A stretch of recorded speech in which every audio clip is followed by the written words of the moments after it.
In this video, I'm going to show you how to start an oval piece. And to begin with, you're going to create a slip knot. So take your yarn so that the tail of the yarn is to the left of the yarn that is connected to the yarn ball, like a horseshoe. And we're going to create essentially the number 4. I guess this looks a bit like the number 9, but you know, if you put your thumb and index finger under this loop, you can see how this creates this number 4. So holding on to the intersection of the yarn and then putting your left thumb and index finger under the hole, we're going to simply flip our left hand over and pick up the stem of the 4 and pull it through the hole. And then to tighten this into a knot, we're just going to pull on the yarn tail until there is a knot. And now this knot is actually adjustable. It will keep moving.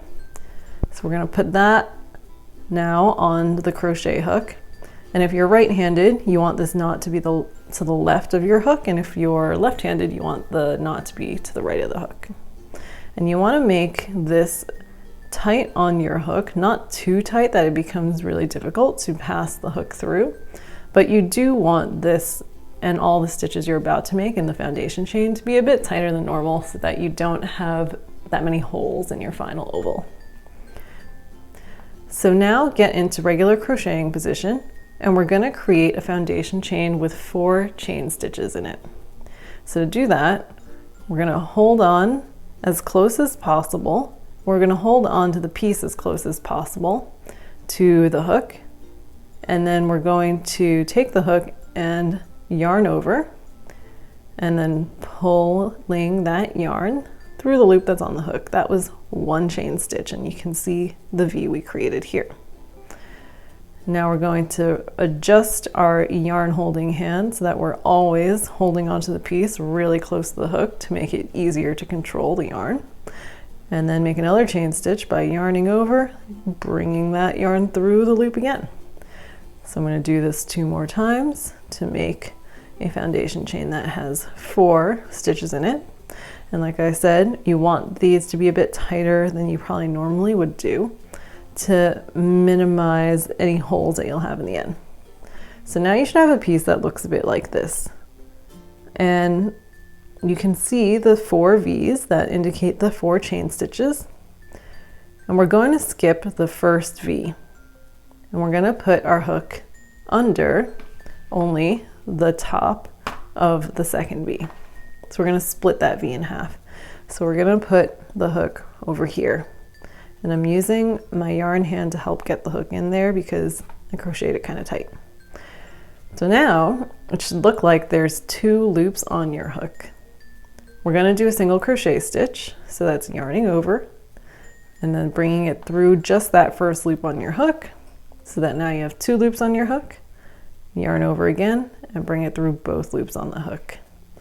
And I have this stitch marker here to help me see where the very first stitch of this round is. So I'm going to put it under that V that I just made.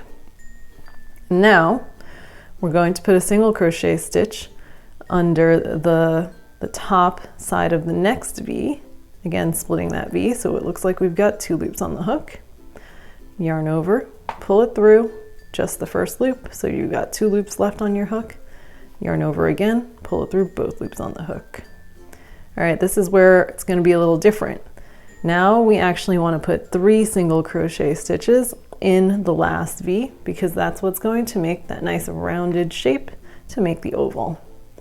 But you're going to put the hook exactly where you have been, where you split the V. So I'm just going to put 3 single crochet stitches in exactly the same hole.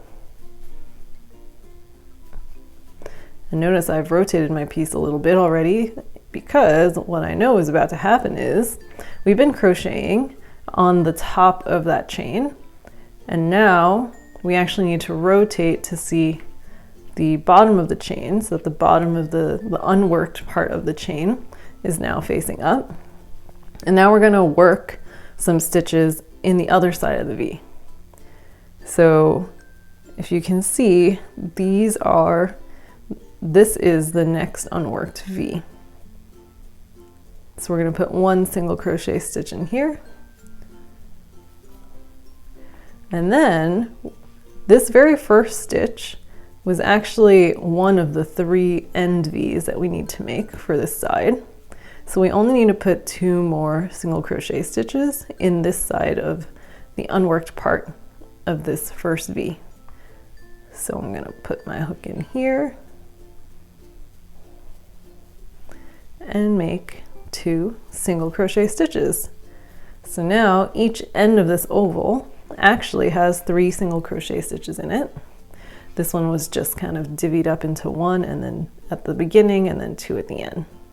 So when I work on the next stitch in the next round, I'm going to be putting my hook in the stitch mark by the stitch marker, because that always marks the first stitch of every round. And I just want to do this to show you that if when I put a single crochet stitch in there, now you can more clearly see this nice oval shape. And I want to point out to you the holes in the middle. This is what I was talking about why you want to try to make that foundation chain tighter than you normally would. I tried to make it a bit tight, but because of the yarn I'm working with, it stretches really easily, so there are still holes in here. But if you want to minimize those holes, make those foundation chain stitches pretty tight.